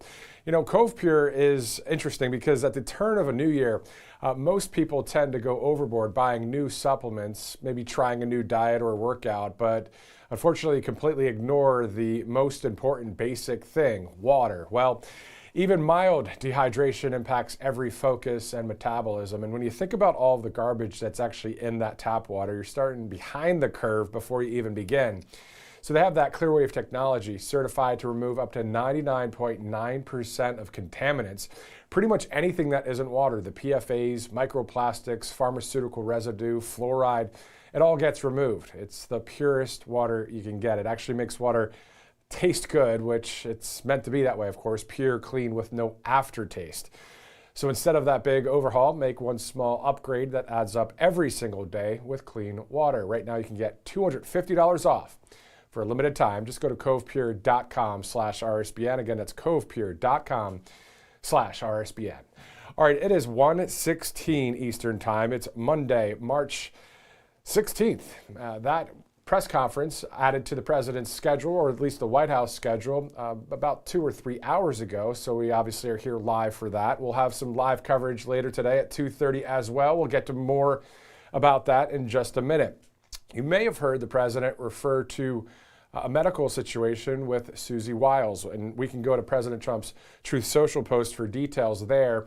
Susie Wiles is an incredible chief of staff, a great person, and one of the strongest people I know, the president says here, but unfortunately she has been diagnosed with early stage breast cancer and has decided to take on this challenge immediately as opposed to waiting. The president says she has a fantastic medical team and her prognosis is excellent. During the treatment period, she will be spending virtually full time at the White House, which makes me, as president, very happy. Her strength and her commitment to continue doing the job she loves and does so well while undergoing treatment tells you everything you need to know about her. The president continuing by saying, Susie, as one of my closest and most important advisors, is tough and deeply committed to serving the American people. She will soon be better than ever. Melania and I are with her in every way, and we look forward to working with Susie on many big and wonderful things that are happening for the benefit of our country. President Donald J. Trump, end quote. That post happened just a few minutes prior to that press conference. We're also tracking the latest when it comes to the Save America Act. It'll be up for a vote on Capitol Hill this Wednesday, so in just 48 hours from now. Let's go right to our election security expert, Seth Keshel, for analysis. And joining us now is election security expert and author Seth Keshel. Thanks again for joining us, Seth. Hey, Matt, it's always a pleasure to be on your show. Glad to be with you. Glad to have you here. Let's dive right into your thoughts about the Save America Act going to the Senate floor, the no talking filibuster, all of that. It's a good thing. You know, the number one goal for all deliberations in the Senate is to get the SAVE Act passed. Now, a secondary goal, if that doesn't happen, which is very possible, is this going to put a lot of people on record for exactly where they stand. Now, we know where the Democrats stand. I mean, I don't even think Senator Fetterman is behind the SAVE Act anymore, which is sort of unfortunate. But the Republican Party is hiding behind the 60-vote filibuster. So getting that out there for the people to see, so you can see not just Lisa Murkowski, but folks like John Curtis, who are going to be weak votes on this, is an important thing for the long run. Exactly. So let's talk about what Senator Tommy Tuberville said out of Alabama, of course, running for governor in our great state of Alabama. Also, President Trump saying nuke the filibuster. I mean, in this situation, we've never done this before, except for twice for a couple nominations in 2013 and 2017. No legislation has ever had the nuke filibuster situation. But this one's about saving America. Do you think that this is something that should be done? I think that this is about adapting to new realities. I am a pragmatist above all other ideologies. And when you look at the Democrats, next time they have Congress and the presidency, they will 100% nuke the filibuster. And they would have already done that under Biden had it not been for Joe Manchin and Kyrsten Sinema, West Virginia and Arizona senators, respectively, refusing to do that. So I think that the new law of the land here is going to be a majority rule in the Senate. It may not be the best thing in the world, but given how things are arrayed on the present day battlefield, it needs to happen. The SAVE Act has to happen. That's a great point. It's perfectly put, especially as you said, looking into the future. Also, I understand you just released a war on election corruption, the crusade to restore trust in voting. I see that it's doing quite well. Tell us about that book. I figured the book would do well. I had no idea that it would just launch like it has. It's a #1 bestseller in 3 different Amazon categories, and it's on its way to #4. I'm knocking on the door of history and political theory. I'm at #2 right now. So if today's a big day for me, I might knock down a 4th one. But the American War on Election Corruption, it's an important piece of the information war. And I make the point all the time that we have allowed the left to take over not just institutions, but all major pillars of that information battle, from media, entertainment, film, literature. So most of the accounts of election corruption in the United States aren't really highlighting election corruption. They're protecting and defending it.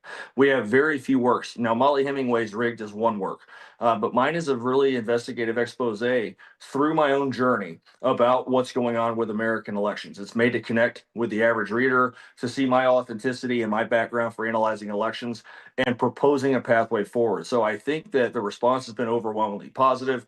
It's got a chance to be one of the preeminent books of election corruption ever written, and it's an honor to have written it.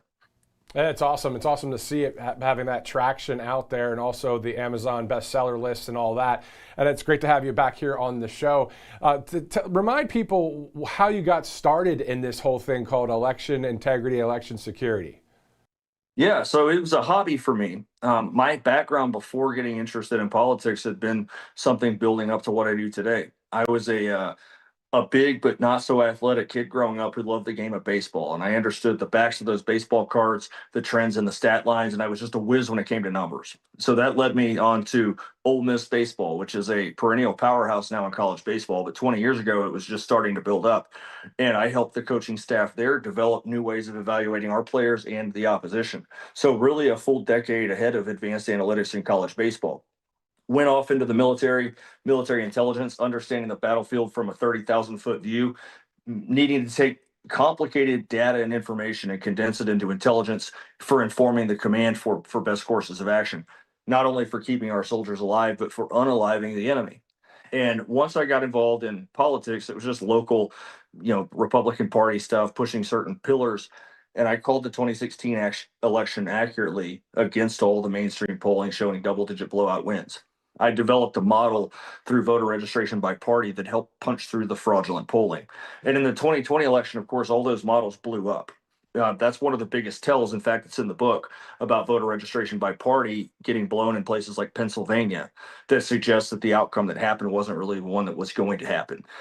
And once the election integrity movement picked up in earnest in 2021, my models, my data are easily understandable, and my platform spread. The president of the Donald Trump, in between presidencies, put me out there on a big scale, and people have relied on my insight for election forecasting and election integrity ever since, and it's an honor. Yeah, it's been great. It's been great to see you on various conservative networks, but also whether it's the grassroots, the various Zoom calls across the country, I mean, the precinct strategies, the True the Vote, all the different places that you've been, in contact with, I believe, as an expert in this field. How do you see us moving forward if the Save America Act passes and becomes law, and if for some reason there's no nuking of the filibuster and it doesn't become law? Tell us about those crossroads right there, or the fork in the road of the future of our nation if it passes or if it fails. If it passes, it's a critical bite at the apple of election law. Newt Gingrich wrote the foreword to my book. And the reason I asked Newt to write the foreword is to have mainstream appeal throughout the ranks of the Republican Party. You still have plenty of Trump haters in the party who think that, his big mouth or his posts are what cost the election. That book was written to change minds. Chapter 4 is called The History of Election Fraud, which details not only things that happened in recent elections, but all the way back to the 1800s. Boss Tweed, the plot to remove Abraham Lincoln in 1864 through, guess what? Mail-in ballots. So the Save America Act is an important thing.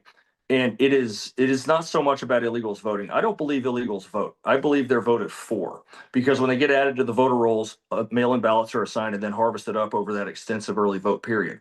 So getting back to verifying citizenship, that guts automatic voter registration because you have to go into the office to prove your citizenship. It's going to gut online registration scams, which are also prevalent, but it's not complete because we're going to have to go through and figure out a way to address corrupted registrations from the past.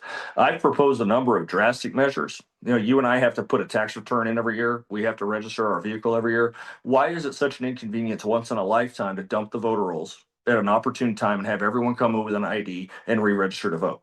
I think that that's a simple solution. Now, if it does not pass, which I think is the most likely scenario, unfortunately, then it's going to be incumbent upon states to change the laws. So Newt Gingrich said he doesn't believe elections are stolen. He believes they're rigged. And I think I agree with his choice of language, because when you look at the laws that the blue wall has, uniformly automatic voter registration, expanded or universal vote by mail, and then where there's vote by mail, there's extensive ballot harvesting in urban areas, especially population dense areas like projects and apartments and dormitories. So states have to fix things, and unfortunately there's not a lot of them primed in great position to do that. Governor DeSantis signed Senate Bill 524 in Florida in 2022 and tightened the knot on mail-in ballot corruption. So he didn't restrict people from voting by mail, but those who wished to vote by mail had to verify their addresses with a postcard and send it in to get a ballot. No more automatic mail-out ballots. And that alone pushed Florida from a close race to a double-digit Republican state. The one state that is primed to follow in the same path is Arizona, if and only if Andy Biggs becomes the next governor of the state.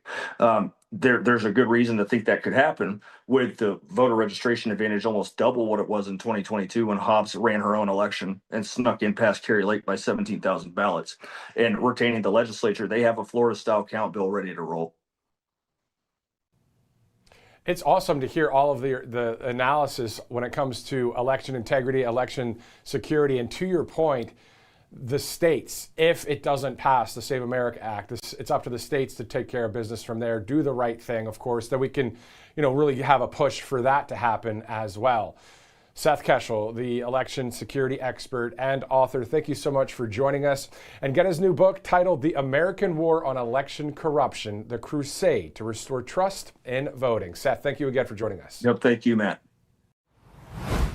All right, for more reaction on the Save America Act, let's go from Arizona to California with Summer Lane.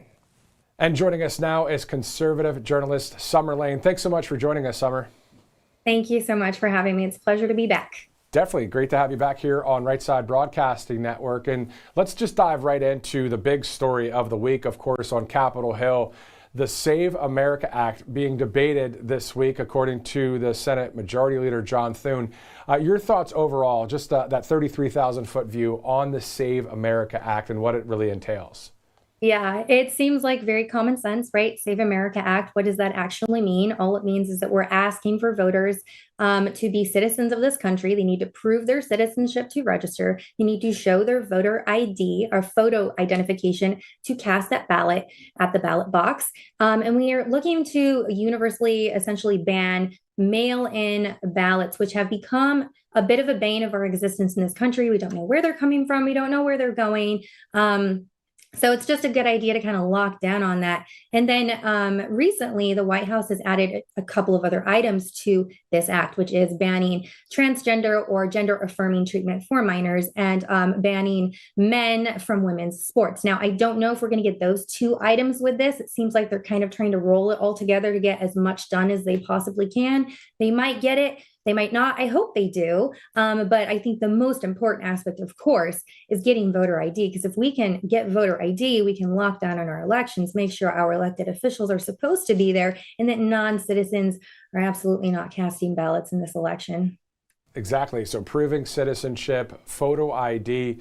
On top of that, you talked about the mail-in ballots. And the president's talking about the fact that for illness or for, military, you can still use the mail-in ballot for that. But yeah, to your point, droves of mail-in ballots, where did they all come from in 2020? We don't want to deal with that again for this midterm election, because we know how important this midterm election is. Your thoughts about that election in November? Oh, for sure. I mean, people want to see that President Trump's campaign promises are being codified, that they're permanent. And we have a very limited window of time to really push these things through before the midterm elections. If we want to win the midterm elections, then we need to win now, because we need some wind in our sails, right? And voter ID is such a broadly popular concept in this country. It's like 85% of Americans, according to Harvard-Harris recent polling, you've probably seen this, support the concept of voter ID in the Save America Act. It's not controversial at all. It's very, very common sense. This is voters across all aisles, all spectrums. They're like, yeah, it makes sense. You should be a citizen to vote. that's fine. The problem is we've created the conditions where the honor system in America is no longer good enough, right? Because we have introduced potentially tens of millions of people into our country who may or may not be voting in our election systems. Now, the leftist media will say, oh, illegal voting is already illegal. Well, yeah, no kidding, but we don't have a mechanism to enforce whether or not they're supposed to be voting, unfortunately. So we're really kind of in a bind here, and we need to do something. And you have states like California, where I live, where we have an active ban on voter ID. It is a law. We cannot show voter ID at the ballot box here. And we have mandatory, universal, compulsory mail-in ballots that are mailed to our house, whether or not you use them, but they go out to everybody. So it's a big slushy mess. It is. It's awful to see it, and that's what we're trying to do, is clean things up. I was just thinking while you were talking there too, I was like, what are we saving America from? What's your opinion on what we're saving America from? If we're going to save America, what are we saving it from? Corruption and the stiltedness of the powers. And this is a point that I would like to make on this. I think a lot of people are missing that as Congress has become increasingly hobbled and crippled over the years because they really don't do a whole lot. Charlie Kirk famously called them the peanut gallery. He's right. They don't do a whole lot. A lot of times what they do is they cause problems. And so you see the congressional branch, the legislative branch, kind of diminish in what they're doing. You see judicial and executive power increase. So now we have a lopsided balance of powers in this country. There will come a point in our nation where the executive branch will just kind of be like, you know what? I'm just going to do what I'm going to do because judicial is politically captured. Congress ain't doing nothing. So now we have a very powerful executive branch. By bringing Congress to heel and saying, hey, we're going to have voter ID, we're going to actually put our people in there who need to be in there authentically because we have a secure election.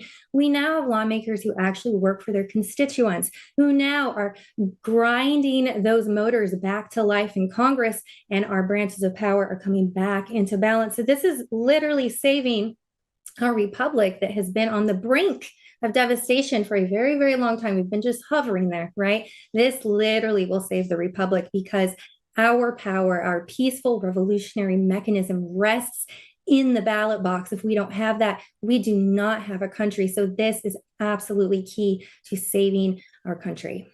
Amen to that. That's perfectly said. And then also on top of that, maybe saving us from communism or socialism or something worse that would want to take away our freedoms and on and on and on. It's like, because we know that if Harris would have won this election, we'd be in a woke, terrible situation in this country. And right now, the situation isn't the greatest. We have to still save America, according to the president. So looking forward to seeing that. Let's get into some of the nitty gritty. We know the whole filibuster rule and nuking the filibuster and all of that. Senator Tommy Tuberville out of Alabama, and then President Trump and others, they're saying we should just nuke that thing and just have a simple majority. Do you think that may be the way it goes, or that's not even on the table? I don't know what they're going to do. I think we have a very difficult situation here because they say we can't nuke the filibuster because it's like this taboo thing. And if we nuke the filibuster to get our legislation through, the Democrats will do the same thing to say, pack the Supreme Court. They could do that, but the reality is that they're probably going to do it anyway at some point in the future. So we have this limited window where we can actually get our legislation through. But here's the counterpoint to people who are afraid of using that nuclear option is that they are going to do this no matter what, like I just said. So we have to do it because if we can get election integrity and get Congress people in to our halls of power, we don't even have to worry about them abusing the filibuster, So if this all connects, right? If we get election integrity passed, we get people in Congress who will not abuse the filibuster. It's the cycle that feeds itself. So we really have to do this. It really is about saving America. It's not comfortable. Again, Democrats, if they take the majority now or years down the road, they're going to use it anyway. That's the reasoning. And I believe that they're right about that. I think they will use it.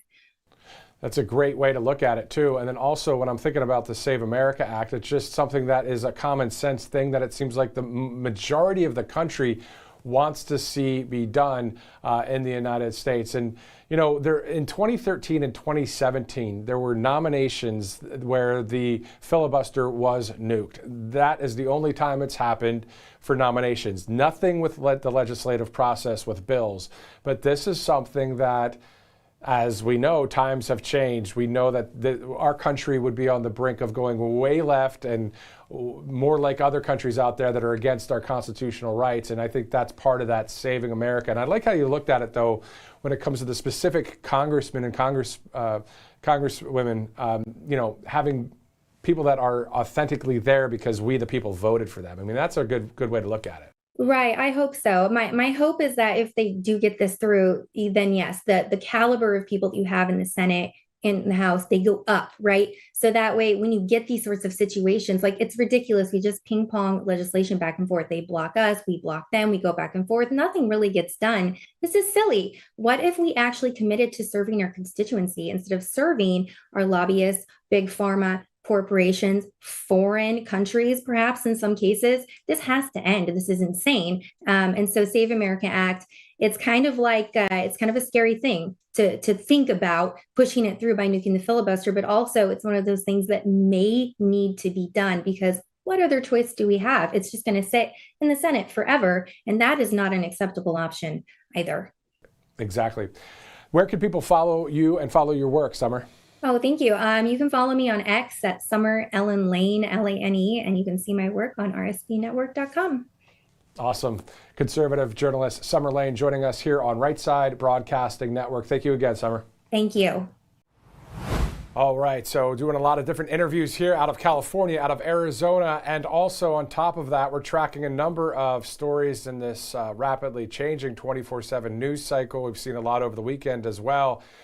We will shift our focus to Operation Epic Fury in just a minute. We'll get a brief update from the United States Central Command. Before we do, let's go to a couple of our sponsors, All Family Pharmacy, as you see there on your screen. Use that RSBN 10 promo code. You get 10% off. You need a pharmacy that actually supports your medical freedom and one that works smarter, not harder. Isn't that the name of the game in some ways, right? Work smarter, not harder. Forget about doctor visits, long pharmacy lines, or dealing with insurance approvals. That system is slow. It can be frustrating, outdated. But one pharmacy is doing this in a better way. That's All Family Pharmacy. You simply go online, you choose the medications you need, then you fill out a quick medical form, and a licensed doctor reviews your request. If appropriate, they provide the prescription then from there. So then they'll ship that order directly to your door. And you can stock up on a number of essentials like antibiotics, antivirals. How about ivermectin, mebendazole, NAD+, and more than 300 other prescription medications. So if you believe in being prepared and having access to the medications you need, all you have to do is go to allfamilypharmacy.com/RSBN, and at checkout, go ahead and use that RSBN 10 promo code. Let's also go to one more sponsor before we go to CENTCOM. Let's do that one right there, Birch Gold Group. Now, if you think about 2006, right, $20,000 equaled roughly 33 ounces of gold at spot price. At today's prices, those 33 ounces would be worth about $165,000. So smart Americans are starting to diversify a portion of their savings into precious metals. It's been happening for a while, but seeing an influx there at Birch Gold Group as well. You can consider buying gold from our friends at Birch Gold Group as well. For thousands of years, gold has been a store of wealth, and today it's a crucial part of any balanced financial strategy. So even better, Birch Gold can help you convert an existing IRA or 401k into a tax-sheltered retirement account in gold. All you have to do is text Trump to the number you see on your screen there, 989898, to receive that free info kit on gold. No obligation, just useful information, an A+ rating with that Better Business Bureau, and tens of thousands of happy customers. All you have to do is get the ball rolling by just texting Trump to 989898, get some information, see if this is something you'd like to do. All right, it is 1:39, Monday, March 16th. So what we're looking at now is the CENTCOM, the United States Central Command. There's an update from the Admiral there, so let's go to that. Hi, I'm Admiral Brad Cooper, the commander of U.S. Central Command, here to provide another update on Operation Epic Fury. First, I want to remember and honor our fallen warriors who made the ultimate sacrifice in the KC-135 refueling aircraft incident last week. We hold their memories and their families, their friends and their teammates in our prayers. Their selfless service and dedication hardens our resolve. For 16 days, we've delivered overwhelming firepower deep into Iran. This past Friday, U.S. forces executed a large-scale precision strike on Karg Island, destroying more than 90 Iranian military targets, including storage bunkers for naval mines and missiles and other military infrastructure. To date, our Air Force, Navy, and Marine Corps aviators have collectively flown more than 6,000 combat flights, demonstrating the unmatched capability of America's joint force as we maintain air superiority over Iranian skies. We continue to remain centered on our military objectives. These are well-defined and include eliminating Iran's ballistic missiles, drones, and naval threats. It's one thing to defend by striking launchers and intercepting missiles and drones, but it's another thing to eliminate the wider manufacturing apparatus behind them. And we are doing that today. We've talked about it in concept. Here's what it looks like in reality. Let me show you, for the first time, a few examples of how we are dismantling Iran's defense industrial base, which will prevent threats to the region into the future. Here you see a photo from March 1st of a naval drone storage facility located near the Strait of Hormuz. This is the same location 8 days later, completely destroyed. Next, here's a photo taken of an attack drone production factory in Tehran on March 5th. Here's that same factory 6 days later after a devastating barrage of U.S. airstrikes. And finally, the Yazdi military depot, pictured here last month. These 8 buildings are part of the IRGC's missile command infrastructure and are used to produce light and heavyweight torpedoes. Now, here's that same military depot just last week, or what's left of it. U.S. and partner strikes are doing exactly what they are intended to do, deliver on very clear military objectives to eliminate Iran's ability to project power against Americans and against its neighbors. We're also zeroed in on dismantling Iran's decades-old threat to the free flow of commerce through the Strait of Hormuz. Through a combination of air, land, and maritime capabilities, we have successfully destroyed over 100 Iranian naval vessels, and we aren't done. We will continue to rapidly deplete Iran's ability to threaten freedom of navigation in and around the Strait of Hormuz. Our progress remains steady, and we remain vigilant against the enemy. Now, a few thoughts about Iran. Over the last 2 weeks, they have launched attacks on Oman, Saudi Arabia, Israel, Jordan, Cyprus, Turkey, Azerbaijan, the United Arab Emirates, Qatar, Iraq, Kuwait, and Bahrain. In each of these countries, they are deliberately attacking innocent civilians. They've done this more than 300 times, which demonstrates their true nature as a global leader of terror. In just the last few days, the Iranian regime launched a reckless attack against civilian neighborhoods in Tel Aviv with cluster bombs, an inherently indiscriminate type of munition. We join countries across the region in condemning this aggression, and we stand shoulder to shoulder with our partners in bolstering our own defenses. In sum, I will reinforce what I've said before. Iran's capabilities are declining as our capabilities and advantages continue to build. And finally, I'd like to talk about the extraordinary 50,000 Americans who are deployed across the region executing this vital mission.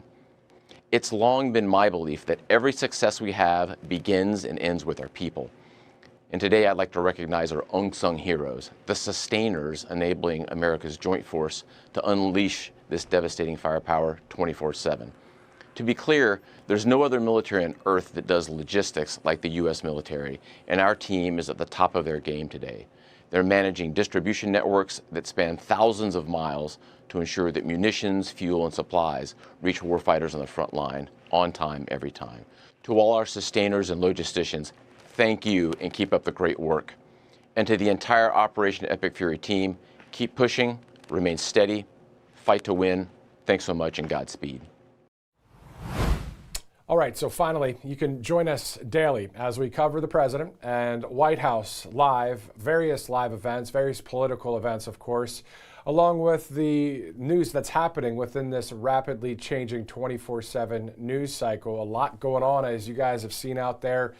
We're taking a look at a lot of these stories. It's a lot going on. The high gear that we've seen basically kick into that gear for 24/7 news is quite awesome to cover at this point, because there's so much going on. As it's 1:45 Monday, March 16th. And speaking of that, you can join us later today at 2:30 Eastern for our live White House coverage of the president and the vice president, who will participate in what the White House calls signing time. So that's happening a bit later today. Robert McNeely will be in studio for that coverage. For all of us here at Right Side Broadcasting Network, I'm Matthew Alvarez. We'll see you later today.